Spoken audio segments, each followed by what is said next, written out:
I'll bring him in here in a minute, and we're going to hang out. We're going to go through some of the games for today. If you guys have a question, UFC this weekend, Mexico City. If you have an NBA question, NHL, excuse me, and of course, MLB opening day today. I'm not betting baseball, but I know you guys are. We'll see how long that holds. We'll see how long I can show some discipline and not bet the MLB. Joke's on me. I do have some stuff from Art to Caesar I wanted to start off with. Off the top of the show, Art will be with us back on Saturday, as always. This is exactly word for word what his text says. Duke is very public. We will need Arizona for the day. Pretty big. Looks like some BYU money line has come in, but a lot of split action on BYU Bama. Arkansas, 60-40 versus Tech. Money and ticket count is close to 50-50. They're probably going to need Texas Tech, which, if you guys misbet on it, is my best bet for the week. Florida, lots of money coming in, both sharp and public. They're probably going to need Maryland. And they also had a house player take over 155.5 for 5 figures. It is now 158 at the Westgate Superbook. They are going to need the under. We remember what happened last time, that house player. He got that nice 3-pointer at the buzzer versus Florida. Art says his favorite play is Texas Tech minus 5.5. And do not forget, day of the game. So all the Thursday games, you walk into the Westgate Superbook, they are minus 108. Or, of course, you can use the app like we always recommend. But why wouldn't you want to be at the Westgate, one of my favorite places to watch games? All right, I think VR is waiting in the wings. So we're going to get with him. As I mentioned, he has a look behind the computer screen, all sorts of action. We've got UFC Mexico City this weekend, VR. We've got NBA. MLB starts today. Of course, it's March Madness, which is where my focus is, but I know there is a lot to go through. So if you guys have a question for VR, please drop it in the chat. If not, I'm going to let him do his thing. And if you could believe this, I just bet women's rugby. And I'll just share that because they do well with these kind of markets. It's World Rugby 7 Series. Ladies, it's in the ladies' side. And we took Australia over Spain at minus 34.5. Good to minus 125. So Australia minus 34.5 over Spain. I don't even know how to score it. And then we also took Japan over Canada on the money line. I took Japan at plus 310, all the way down to plus 275. I'm looking now, it's plus 208 on the screen. So we get a ton of respect on those small markets because it's usually us against the books. But for those of you that do have books that aren't going to drop you for betting that kind of stuff, Japan plus at least 250. Try to get 250 on the money line, and Australia minus 34.5. Real quickly, in MLB, the only bet I've gotten so far, a little bit surprising, but it's Seattle. Seattle, first 5 only. So first 5 on Seattle.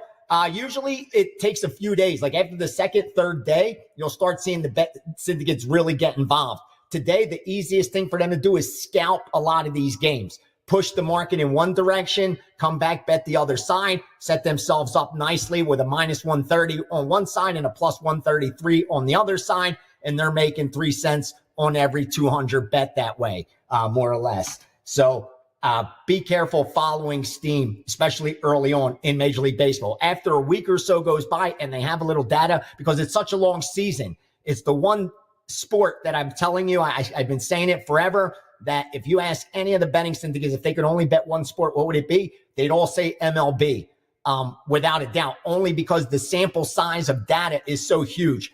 Halfway through the season, they have how many games? 5 NFL seasons, 6 NFL seasons.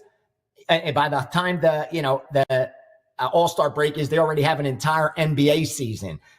So you could trust the big sample size of data a lot more. So no rush in Major League Baseball. And if the line moves on you, let it go. There's always going to be games. They're putting them up every 24 hours.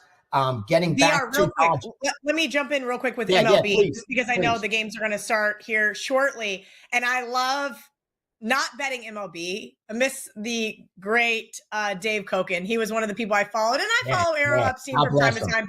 But baseball is such a long grind for me. But what I do enjoy is betting some of these regular season win totals. It gives me some action throughout the season, but I don't need to grind out baseball every single day to follow along. Can you share any regular season win totals that you guys bet? I know you gave out a ton to your subscribers as well. Yeah, for sure. I'll give you three that I absolutely love. Three of the strongest ones we bet. No bigger than Minnesota. Minnesota over 83.5 games, laid all the way up to minus 135. I'd actually be good going over 84.5 in Minnesota. I think that one was about 4 or 5 games, a little too short. We bet the Yankees under. No surprise. They're usually a public team. They got diehard fans, kind of like the Cubs, where you know they're going to get bet. Whether they're good this year, whether they're bad this year, they're always going to get bet. They're expected to have a decent season, but I think a regression is expected. Under 91.5 season wins on the Yankees, up to minus 130 is what we bet it. I would be good with under 90.5 in the Yankees instead of having to lay heavy big. Another one. And finally, Cleveland under 82.5 wins. I think we laid up to minus 125, 130. It's another one I shared at. Yeah, we laid up to 135. In fact, I would rather go if it's up to like 150 and you have multiple shops to bet at. I would take a game less. I really would, because when we hit these season win totals, they usually win by a handful of games. It rarely comes down to that one game. And when it does, what's good when you have a long season win total, it gives you opportunities towards the end of the season a lot of times to hedge that. If they're right on the border where they need to win one game or lose one game, you kind of find yourself in a position where you could maneuver. So I would much rather do that than laying minus 150, minus 160s, which is what a lot of these books are doing. And speaking of baseball, the public money today, no surprise, they're all on the same teams. They're betting the Phillies like they know they're going to sweep Washington. They're betting Pittsburgh like they know they're going to sweep Miami. And they're betting Toronto. That's the only home team they're probably betting that I'm seeing, and it's getting Baltimore money. At least that's what the market tells me. They're betting Boston. They're betting Boston and LA Angels. So you could see they're betting road favorites in Major League Baseball. That's what the public is doing in day one. And again, you're going to lay chalk on the road. You got to have a lot of conviction. Especially in Major League Baseball this early in the season, which how much information can you have? I get it. The Ace is probably going today. It's the first game of the season, but don't forget the home teams having a lot of festivities as well. This is a big day for the home fans. You know, the first day of baseball. So they're even if it's a dog, they're looking at a motivated dog where a month in, 2 months in, this team finds themselves 15 games below 500, 20 games below 500, heading near the All-Star break. How motivated can they be? But rest assured, these bad teams are motivated this first week. They all believe they're getting to the World Series. They all believe they can make a playoff run until reality hits them in the face, and they're just not as good as these other teams. But when it comes to the first series, and you're going to be laying road chalk, have a ton of conviction and have a lot of reasoning behind it, other than this team's better than them, and their season win total is higher because it isn't a 10-game series, 20-game season. You're talking about 160 plus games. So getting these guys to be motivated before the playoffs is difficult to nail down that this game they really want to win. But when it comes to opening day, the motivation should be there, especially for the home team. And those are the kind of things you can't quantify. What's the price worth to it? So be careful of those matchups where it looks like, oh, this team's supposed to be great this season. This team's supposed to be awful this season. It's as easy as betting the better team. Week one of the season, it isn't that easy. I would much rather have the home dogs and where I have to just, go 50% and turn a profit. Sometimes you go 2-3 and turn a profit, then have to go 3-0, 4-1 to be profitable, especially if you're betting them late. If you see that it was a minus 110, now it's minus 150, 160, let that go. You don't have the same bet as those that got down early. I know it's not a point spread, so if they win, they win. But if you're going to bet tomorrow, next week, next month, next year, that money line matters just as much as the point spread, just as much. So be careful chasing steam in Major League Baseball. It's the easiest way to get buried. Real quick, before we get into some other markets, VR, I want to know, did you guys bet any futures bets? Teams to win their division, teams to win the pennant, teams to win the World Series. John Murray and I had a really good discussion about this last night on Kelly and Murray and about how some of those markets, how some of the markets are not, there's just a lot of I'm trying to think of the right word. Basically, the sportsbook benefits from you betting those types of futures bets versus regular season win total. Their hold percentage is significantly higher. Thank you for saying that, Kel. It's fun to do. We all I even do it for NFL. I'll do it for college football. I want to pick a team, and because we bet every day, we're not really fans of any one team, but I want to bet a team that I want to cheer in this year. You know what I mean? And have a season long win bet ticket. But I know going in that the hold is unbeatable. Long term, you're not beating the futures market as far as winning a division, winning the World Series, because the hold is that high, because it's like pari-mutuel betting.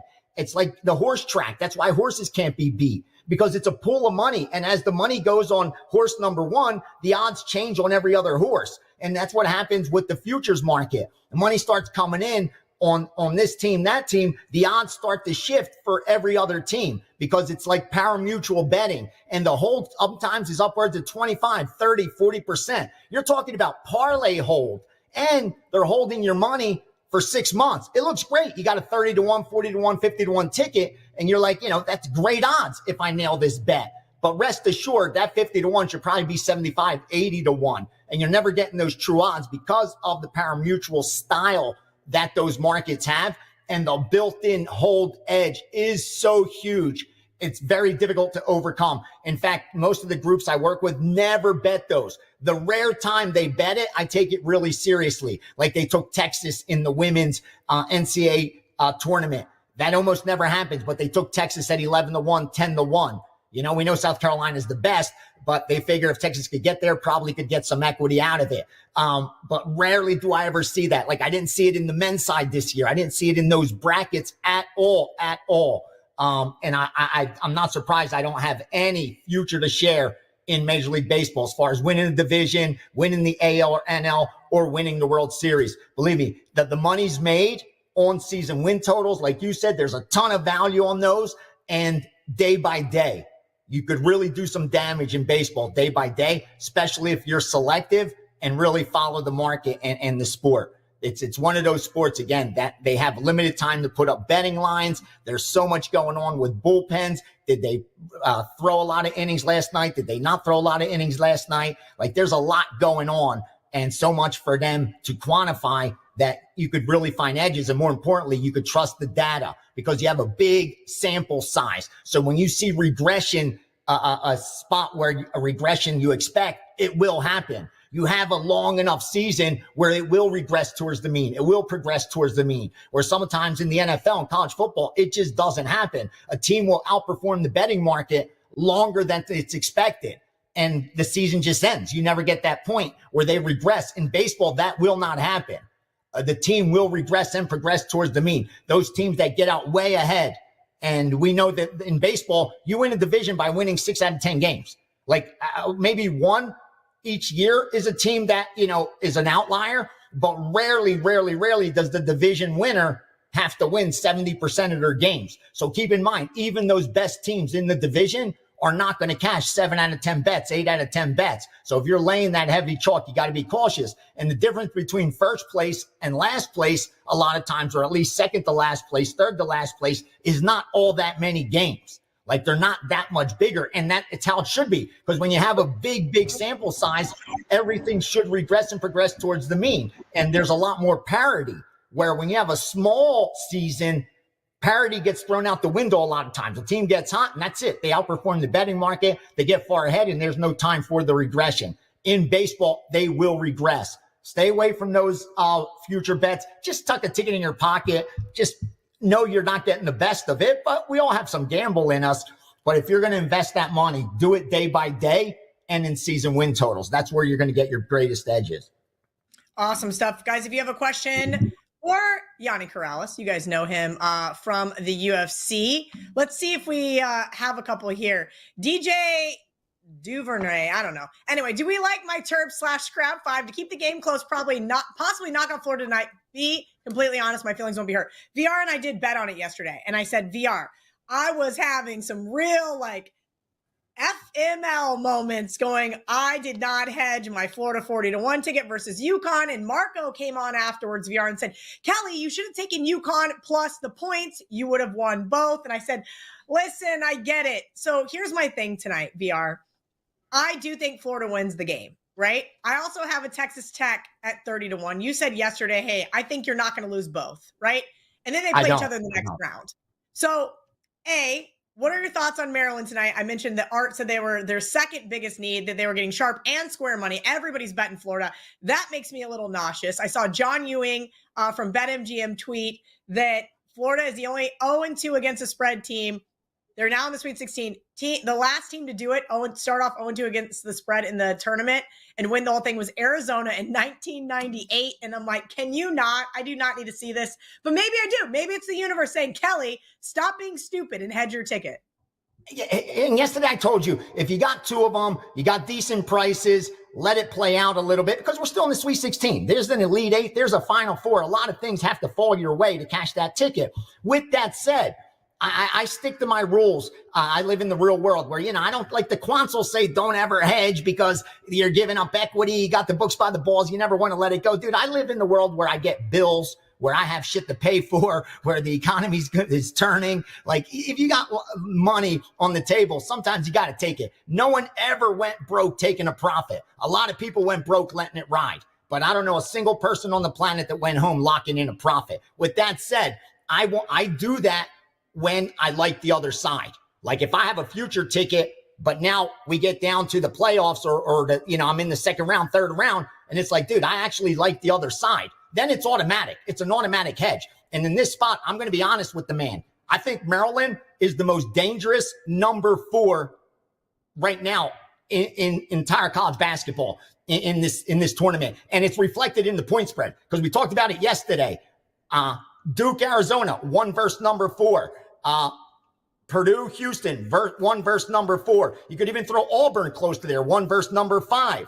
And you have the closest line, the lightest line in Florida, Maryland. Why? Because Maryland is a top 5 defense. They're one of the best defenses still remaining. In fact, the only defense better than Maryland right now is Tennessee, Houston, and you got to they're comparable with Duke and Michigan State. Like those 4 teams out of the 16 that are remaining are the best defensive teams there. The difference is Maryland doesn't have the offense that Florida does.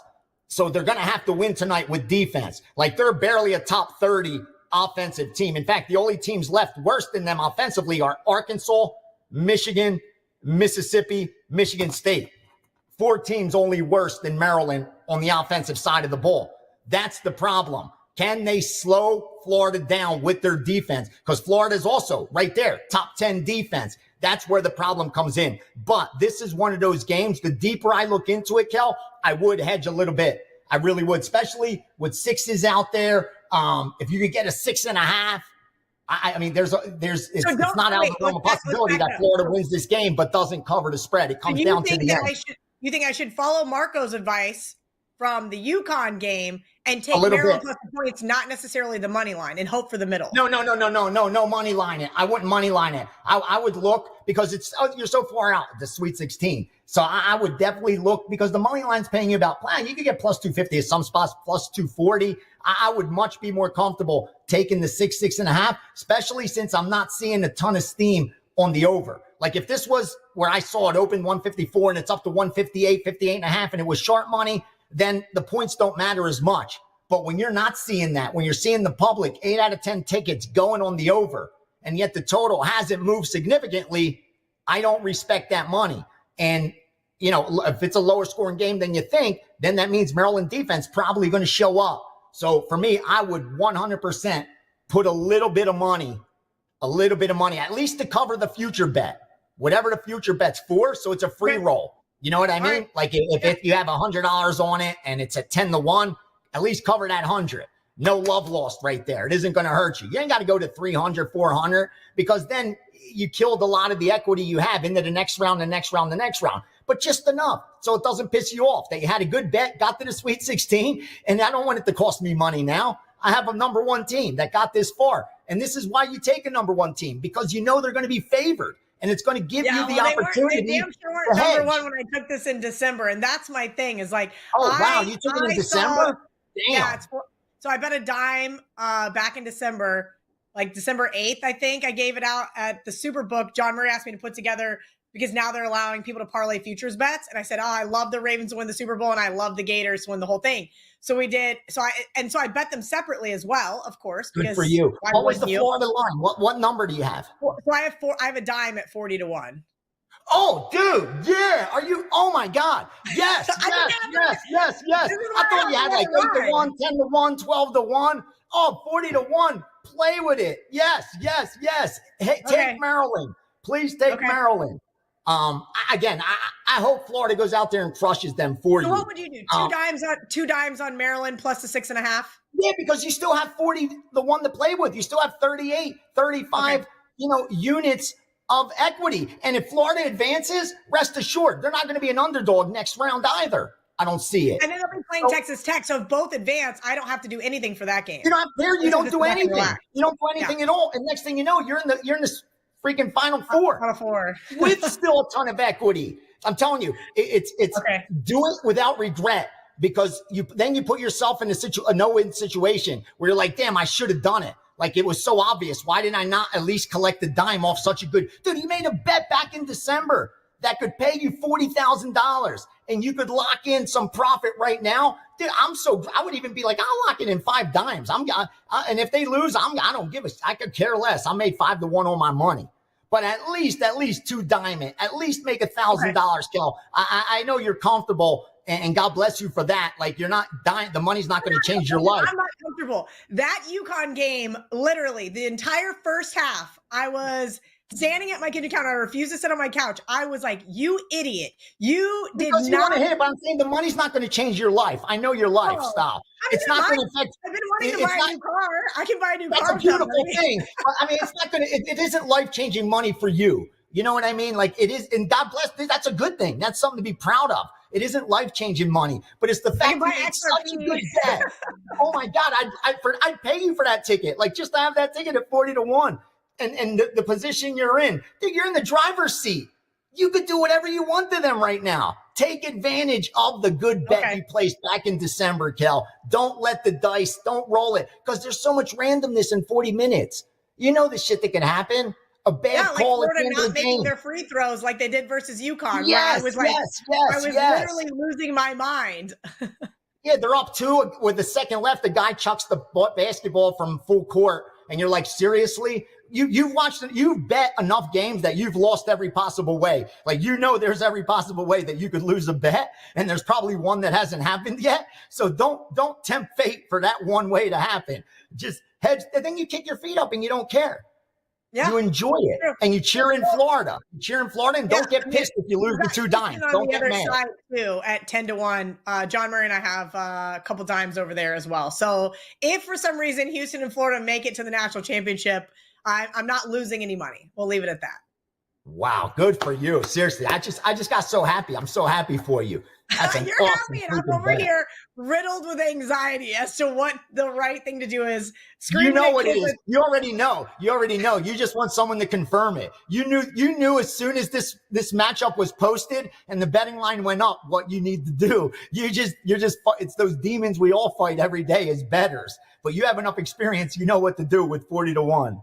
Yeah, we do. VR, you're the best. I just got confirmation Ross Benjamin is waiting in the wings. I thought he was coming, but I didn't get confirmation. So we're going to have him answer some of the rest of the questions. The Instagram chat's going crazy, VR. They said Maryland bets are a sportsbook donation tonight. I don't know. You guys are funny. We'll see kind of what goes on. But let's let VR give himself a little promotion before we bring in Ross and kind of let everybody know he's going to be with us Friday, Saturday, and Sunday. I'll be there tomorrow. I got a 5% today in college basketball, Kel. I've only given out 4 in 2024 and 2025. The entire college basketball season, I gave out 4 of them. I went 3-1 so far. I love this game tonight. It's up a 5% play. Already have 4% up package for tomorrow. I got 7 Major League Baseball totals, season win totals in there as well. And I'm 100% over the last 2 years. I can't sustain that. No one's going to go 100% forever, but I think we're going to turn some profit, and it'll be perfect time because football will be here and it'll pad your bankroll. And finally, UFC. I've got 4 bets already in there, 2 4%, 2 3%, and really excited about the next couple days with the Elite 8. So thank you for giving me that second. And again, the 5%, cheer that bad boy in tonight.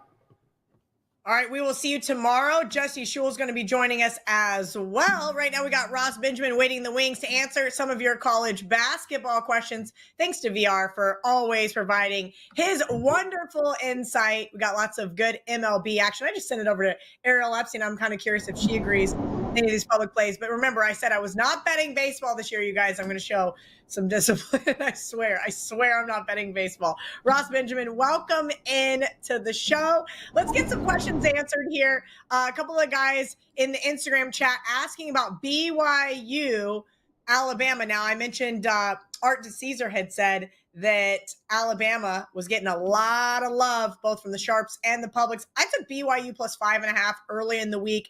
I've thought about getting off of it at this point.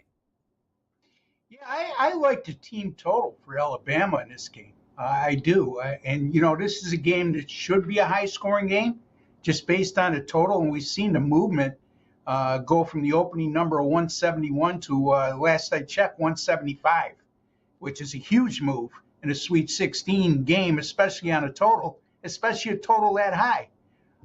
But anyway, BYU defensively over their last 5, they've allowed opponents to make 12 3-point shots per game. And they're making 37.3% of their 3-point shots against BYU over the last 5.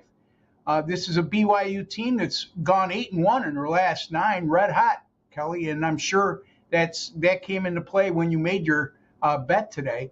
But they've given up 81 points or more in 5 of those 9 games. And now they're about to face a team that plays at the fastest offensive tempo in the country. A team that's, I believe, the highest scoring team in the country.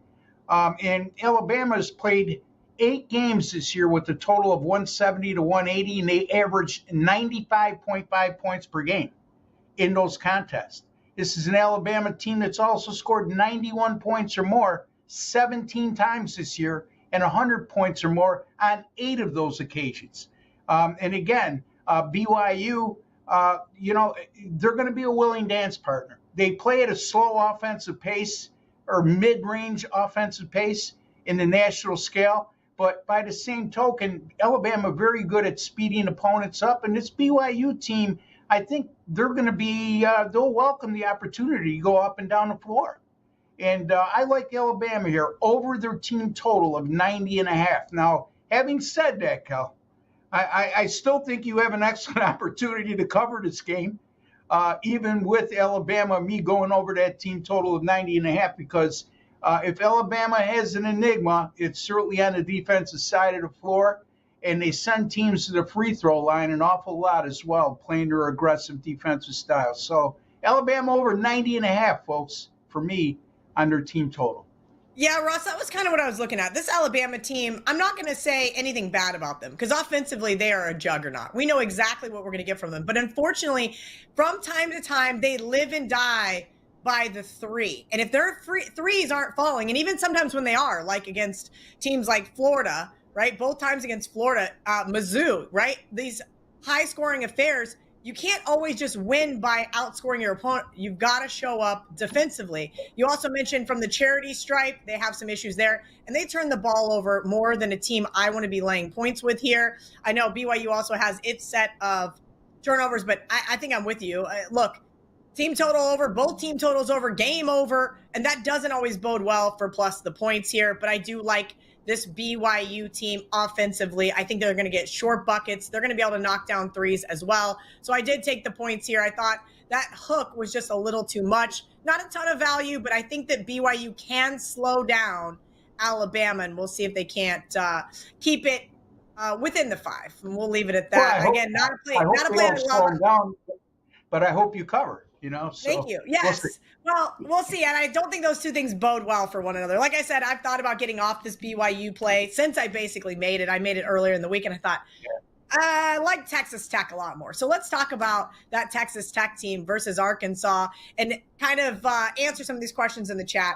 I love Texas Tech. This is the only game that I bet 2 units on, Ross. So I'm curious as to your opinion, this entire matchup. I've only bet 1 unit on every single college basketball play because I didn't really find a lot of value. I like Grant McCaslin's squad. Offensively, they are a team that I want to back. They make their free throws. They don't turn the ball over. They don't create fouls. they are one of those really experienced teams that I think is going to stifle this Arkansas team, who's kind of caught lightning in a bottle over the last 2 games. 2 outright underdog wins, but they don't hit 3-point shots. They don't get rebounds. They just play really fast. And I think they were able to capitalize against a KU team that has seemed to overall just quit on the season. St. John's, one of those teams that was playing above their level all season long. And guess what? When your best player cannot hit their buckets, when you live and die by him, guess what's going to happen? You're going to lose to a team named Arkansas. Give me your thoughts kind of on this matchup, Ross. Yeah, I put out a free pick video on this game yesterday, and I took Texas Tech, laying a 5.5 for a lot of the reasons you just alluded to, Kelly. And the thing is with Arkansas, yeah, a big upset against St. John's, right? But I don't know, Kelly. St. John's was a team that it was just a matter of time. I mean, the way they shoot the ball so poorly, they win by doing all the little things, but eventually you're not going to go deep in the NCAA tournament with those kinds of shooting percentages they've had all year. And look, they shot 28% against Arkansas. That's not going to happen with Texas Tech. This is too balanced of a team, offensively and defensively. Look, here's the thing, too. Arkansas, even though they're on a nice run over their last 5 or 6 games, especially the first 2 in the NCAA tournament, they're still 11-11 over their last 22 games. Now, the pundit will say, well, they played in the SEC, Ross. Well, you're absolutely right. The strength of schedule certainly speaks volumes when you play in the SEC and you reach this point of the season. However, Texas Tech played in the Big 12, and I think the Big 12 was, in my opinion, the second best conference in America, and Texas Tech had a pretty good season in the Big 12. I just think I like this Texas Tech team. I really, really said at the beginning of the tournament that I thought this is a team that's capable of making a deep run. I'm not going to change my mind here. I think Texas Tech wins this game and wins it handily. Yeah, I bet Texas Tech, let me see when. I bet Texas Tech on February 17th at 30-1. So I'm just going to let this one ride. I actually feel more confident about Texas Tech advancing than I do Florida. I was really upset to see them in the same region because I was like, damn it. But it is. If they both get to the Elite Eight, it's almost like a built-in hedge. I sit back. I don't have to do anything in the game. What do you have? What did you wager on that 30-1? A dime. If I could ask. A dime. So, I listened to the segment before with the Greek there, and he's absolutely, you're in tremendous situation. What's up with the anxiety level? You can't lose here. All you need to do is hedge on both of these teams. I mean, better yet, the other play that you have at 40-1, when you're talking about a team that's going to be a favorite the rest of the way, you hedge it with underdogs on the money line. Kelly, I envy you. Could I buy those tickets from you, by the way? That's where I got to figure out when the right time to hedge was, and I didn't think it was versus UConn, right? I bet Texas Tech the previous round as well because, well, they played a team named Drake. That's my one thing is I feel like Texas Tech also has had an easier path to get here, beating up on UC Wilmington and Drake. Now they're going to be more well-rested to play an Arkansas team. I don't care if you're 100% sure that Florida's going to win, and that's the way you feel. It's not a matter of the matchup. It's a matter of just smart money management. The math. And again, I'm not implying you're not, okay? But like the Greek said, you got a lot of equity going on right now. So even at 2 dimes a game to hedge against Florida, what's the worst you're going to do? You know what I mean? You're going to make a profit. If you bet 2 dimes tonight on Maryland and they win, I don't know what their money line odds are, assuming somewhere around plus 200 or greater. Yeah, I think we can find plus 250 if I shop around well enough. Somebody's going to be dishing it out because everybody's going to put Florida in money line parlays. So let's say Maryland upsets them. You make $5,000 on the hedge bet on the money line with Maryland, and you invested $1,000. You're still up $4,000. If you lose $2,000. You still got $28,000 in equity, and you do the same thing the next time. I mean, it's. I hate to say no brainer, Kelly, because it sounds disrespectful to you, and that's not the way I mean it. But Marco lectured me about it on Bet On It. He said, Kelly, you absolutely should have taken the 9.5, and guess what? You would have middled the game, essentially, right? You needed Florida to advance. They did. Let's get to the question with the Viking helmet here, because I think it applies as well. Who is the most vulnerable 1 seed, right? I think everybody's left Auburn for dead. I laid 8 this morning with Auburn. I found an 8, and I thought, what? What is going on here? How is this even available? So I said, all right, I'm going to join in. I'm sorry, I laid 8.5 this morning with Auburn. I apologize. 8.5 this morning with Auburn when the market was pretty much 9. And I thought, come on, we're leaving them left for dead. You've got Duke, who nobody really is talking about being on upset alert potentially with Arizona. Art DeCesar from the Westgate Superbook said that was going to be their biggest need today. We've got Houston in an interesting matchup versus Purdue. It seems like everybody's expecting Florida to be the 1 seed that has the easiest path. And that's what really concerns me, I guess I should say. So if your opinion of the 4 1 seeds, who's the most vulnerable to not make it to the Final Four? I would think Auburn, only because of the way they finished the season compared to the other 4. Duke, I mean, again, this Arizona game, regardless of whoever the sports books needs, you have to look at the fact if we're just talking about advancing and not the point spread. Duke played Arizona earlier this season at Arizona and beat them by 14. They're playing really good basketball right now. They've been dominant in the first 2 games of the tournament.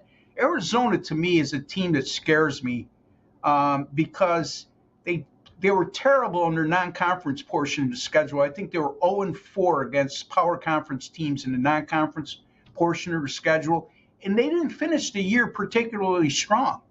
To me, I think that Duke is not the most vulnerable team. Having said that, Florida is not the most vulnerable team in my mind. I like them to win it all, even though I'm fading them tonight with the points. And also, Auburn, to me, has been inconsistent down the stretch and been very beatable. Now, they came up with a good game the last game.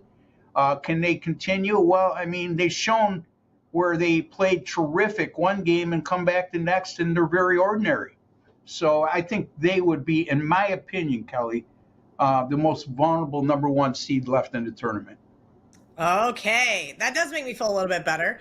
So in one breath, I'm supposed to take Maryland plus the points, but you think Florida's going to win the national championship? Again, I wonder why my brain is in a pretzel. Yeah, well, I mean, again, this is why I don't like future bets, okay? Other than if I had your 2, I'd love those future bets, okay? But not to sound confusing, like I know that I sound right now, but the reason why I don't engage in future bets is specifically for this reason. Okay, I make a play on Florida now to win it all. Now I feel like I have to be married to Florida for the rest of the season. And I like to take things game by game situation, and which is exactly what VR was saying. A lot of the syndicates he bets with do not bet futures bets because of the hold percentages. Yeah, it really locks you down in a way. Now, being in your position on a future bet with a 40-1 and a 30-1 ticket, again, that's a pretty enviable spot to be in, and you can't lose right now. Unless you get greedy, and I don't think you're gonna. But having said that, look, you look at this game, and Florida's the better team, right? Offensively and defensively, they're better balanced than Maryland. But let's not forget, this is a Maryland team that's been a little bit snake bit this season as well. And the Big Ten it's pretty good competition they played in this year. And all 8 of their losses this year have been by 6 or less. So both teams escaped with narrow wins in their last game.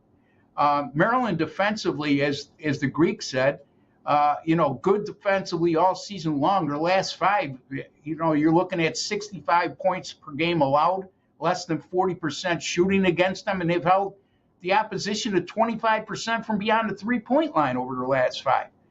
And yes, they have their limitations offensively, but I like to look at not just the season-long stats and the season-long analytics, but what's happened in the last 5 games or so. And over the last 5 games, Maryland's hit 42% from beyond the 3-point line, and they're averaging 10 makes a game. And the last I checked, the great equalizer for an underdog in college basketball is the ability to knock down 3-point shots. I'm not going to go out on a limb and pick Maryland to win this game outright, but I think there's value here. I think this is a game that goes right down to the wire. It wouldn't shock me if Maryland won. That's why you should hedge. And a lot of people are going to call me crazy, obviously, by some of the comments in the chat section about betting against Florida tonight is suicide or whatever the comments are. So call me nuts. It's nothing new. I mean, my family and old friends can tell you they've called me nuts all my life, and they love me. So I'm nuts again. I like Maryland here plus the points. All right, Ross. Real quick, we got to get to Wager Talk today, so I got to cut everybody off. I know you guys are patiently awaiting the press. I don't even know if he's hosting today. We're going to find out. But Ross Benjamin, WagerTalk.com. Give everybody a little promotion before we let you go. Yeah, I mean, I started the tournament with a bad day in the opening day. 7-2-1 on Friday, Saturday, and Sunday in the NCAA tournament. 3 picks tonight. They're up right now. You can get them all in the same package for $29.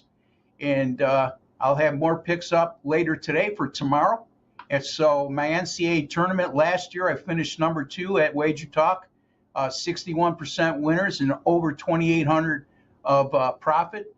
And I started the same way last year with a bad first day, and then I just from the second round on made a killing, and I'm on that path again, Kelly. So check me out, Ross, at WT.buzz/RB.